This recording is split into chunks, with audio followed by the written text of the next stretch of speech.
ya guys, subscribe dulu baru nonton. Ingat ya guys, subscribe dulu baru nonton. Ingat ya guys, subscribe dulu baru nonton.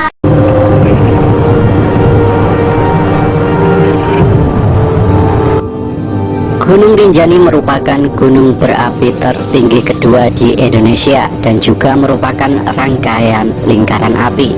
Secara administratif, gunung ini berada di bawah 4 kabupaten, yaitu Lombok Timur, Lombok Tengah, Lombok Barat, dan Lombok Utara.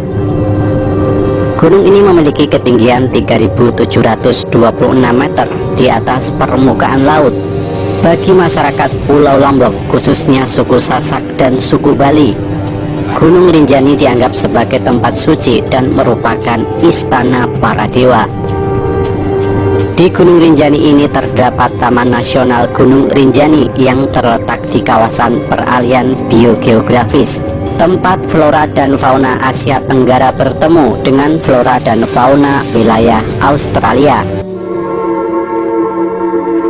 Di wilayah Gunung Rinjani terdapat Danau Segara Anak, Gunung Barujari, Gunung Sangkareang, Gunung Wajah, dan beberapa gua, yakni Gua Susu, Gua Payung, dan Gua Manik. Danau Segara Anak merupakan sumber mata air bagi seluruh masyarakat Lombok. Air yang berasal dari danau ini mengalir hampir ke sebagian besar wilayah Lombok. Pertanian di sekitar Lombok tergantung kepada air danau ini. Danau yang memiliki luas 11.000 meter persegi dengan kedalaman 230 meter dan berada di ketinggian 2.000 meter dari permukaan laut.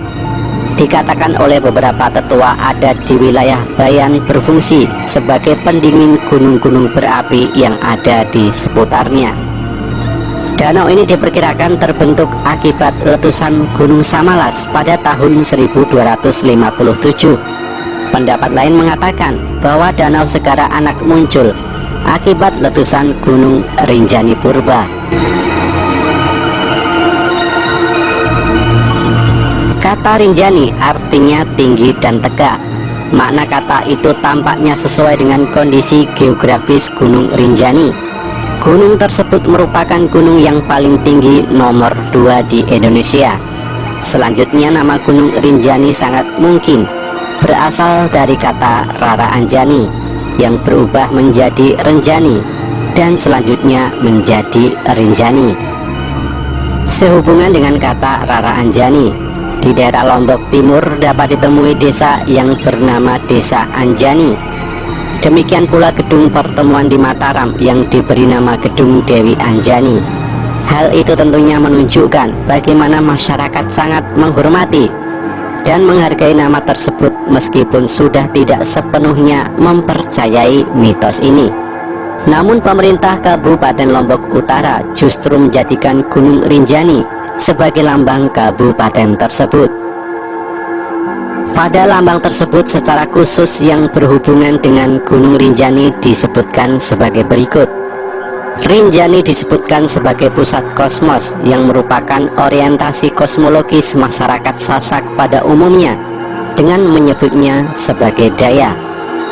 Pusat kosmos dan konsep masyarakat Sasak merupakan pusat kekuatan magnet bumi dan kekuatan spiritualitas, sehingga seluruh arah diorientasikan ke arahnya, misalnya dalam orientasi penataan ruang. Rinjani sebagai simbol ekologis disebut sebagai pasak bumi yang menjamin keharmonisan kehidupan dalam kelestarian dan keseimbangan lingkungan. Rinjani sebagai kebanggaan masyarakat Lombok Utara sebagai salah satu gunung berapi aktif yang termasuk dalam kategori tertinggi di Indonesia. Nama Gunung Rinjani dari beberapa data disampaikan berasal dari nama Dewi Rinjani yang merupakan anak Datu Taun dan Dewi Mas. Namun data lain menyatakan bahwa nama Gunung Rinjani sangat mungkin berasal dari kata Rara Anjani yang berubah menjadi Renjani dan selanjutnya menjadi Rinjani seperti yang dikenal sekarang ini. Di sisi lain ternyata ada nama gelar untuk sultan di kerajaan Lombok, yakni Sultan Rinjani yang merupakan anak dari Gaus Abdul Razak yang bernama asli Zulkarnain. Pada kisah yang lain lagi, Sultan Rinjani itu merupakan anak dari penggendeng Segara Katon Rambitan. Yang menjadi persoalan adalah nama gunung itu diambil dari nama Dewi Anjani ataukah diambil dari nama Sultan Rinjani. Masalah ini tidak dapat dijelaskan secara pasti karena sumber-sumber yang didapatkan rata-rata berbentuk cerita rakyat dan babat yang kesahihannya masih perlu diuji dan diteliti lebih mendalam.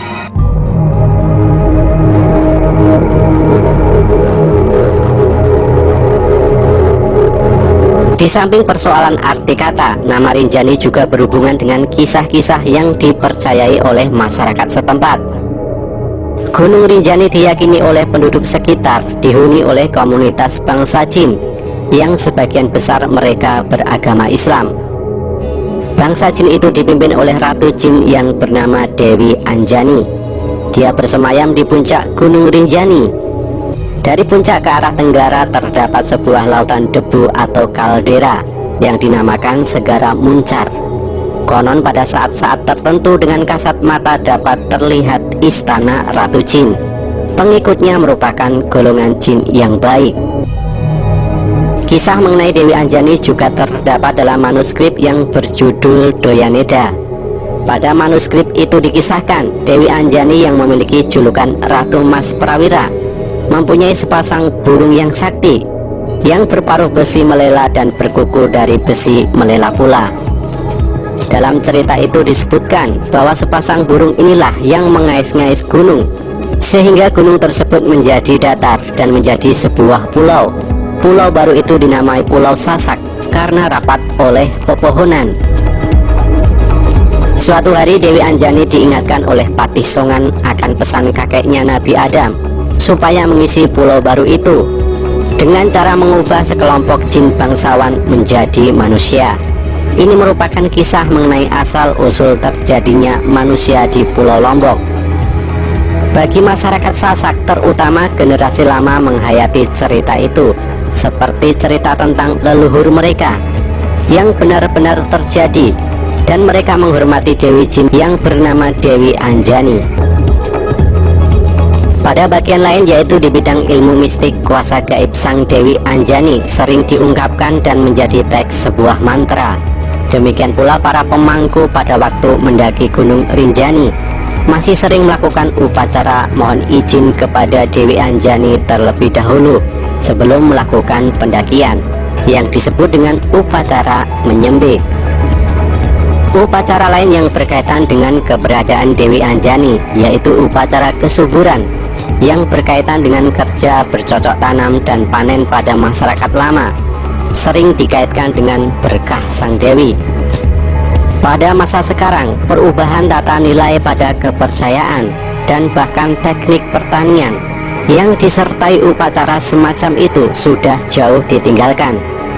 Namun demikian masih bisa dijumpai pada kelompok masyarakat tertentu saja atau pada teks mantra dan pujian.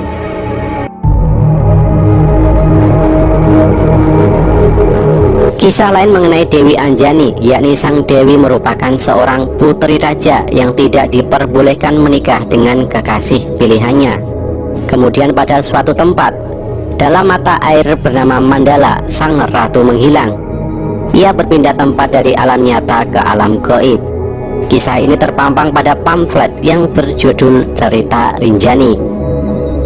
Cerita lain mengatakan bahwa kisah Dewi Anjani berhubungan dengan penyebaran agama Islam di Pulau Lombok. Sekitar abad ke-16, penyebaran agama Islam dilakukan melalui pantai utara Bayan dan dari arah barat sekitar Tanjung.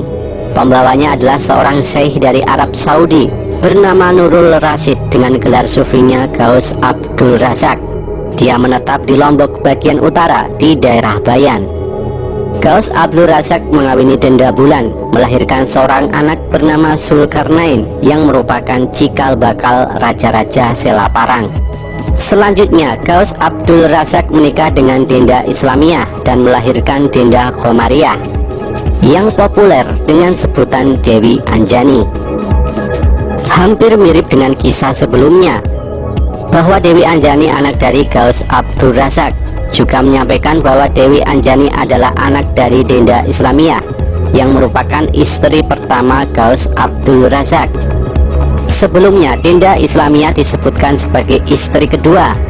Yang berbeda lagi adalah Dewi Anjani pada versi ini memiliki 2 orang saudara laki-laki, yakni Sayyid Umar dan Sayyid Amir.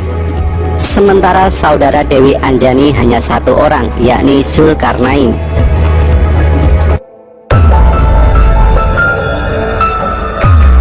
Pada versi lain menyebutkan nama lain Dewi Anjani adalah Dewi Rinjani. Dia adalah anak Raja Datu Tuan dan Dewi Mas Raja di Lombok. Pada awalnya sang raja dan permaisuri hidup aman dan tenteram, tetapi mereka sering bersedih karena belum dikaruniai anak. Sang raja kemudian memohon izin permaisuri untuk menikah lagi. Raja Datu Tuan kemudian menikah dengan Sunggar Tutul, putri dari Patih Aur. Dengan kekuasaan Tuhan, Dewi Mas yang mulai tersingkirkan tiba-tiba hamil. Sunggar Tutul iri melihat kehamilan Dewi Mas. Dia memfitnah Dewi Mas sehingga sang permaisuri diusir dari istana. Dewi Mas tinggal di Gili dan ditemukan oleh seorang nahkoda. Kemudian nahkoda itu membawa Dewi Mas ke Bali. Setelah sampai pada waktunya, Dewi Mas melahirkan anak kembar. Yang laki-laki bernama Raden Nuna Putra Janjak dan yang perempuan bernama Dewi Rinjani. Saat mereka mulai tumbuh dewasa, mereka bertanya kepada ibunya siapakah ayah mereka. Dewi Mas menyampaikan bahwa ayah mereka adalah Datu Taun, seorang raja di Lombok. Raden Nuna Putra Janjak pun berangkat ke Lombok untuk menemui ayahnya. Pada awalnya mereka berperang, tetapi dengan terdengarnya bisikan gaib dari angkasa, sang raja mengetahui bahwa yang diajaknya berperang adalah anaknya sendiri. Mereka akhirnya berdamai dan Raja Datu Tuan menjemput Dewi Mas ke Bali. Raden Nuna Putra Janjak pun kemudian menggantikan ayahnya menjadi raja. Sementara itu sang ayah dan putrinya Dewi Rinjani menyepi di puncak gunung untuk bersemedi. Disinilah kemudian Dewi Rinjani diangkat oleh para makhluk halus menjadi ratu. Sejak saat itulah gunung itu disebut sebagai Gunung Rinjani.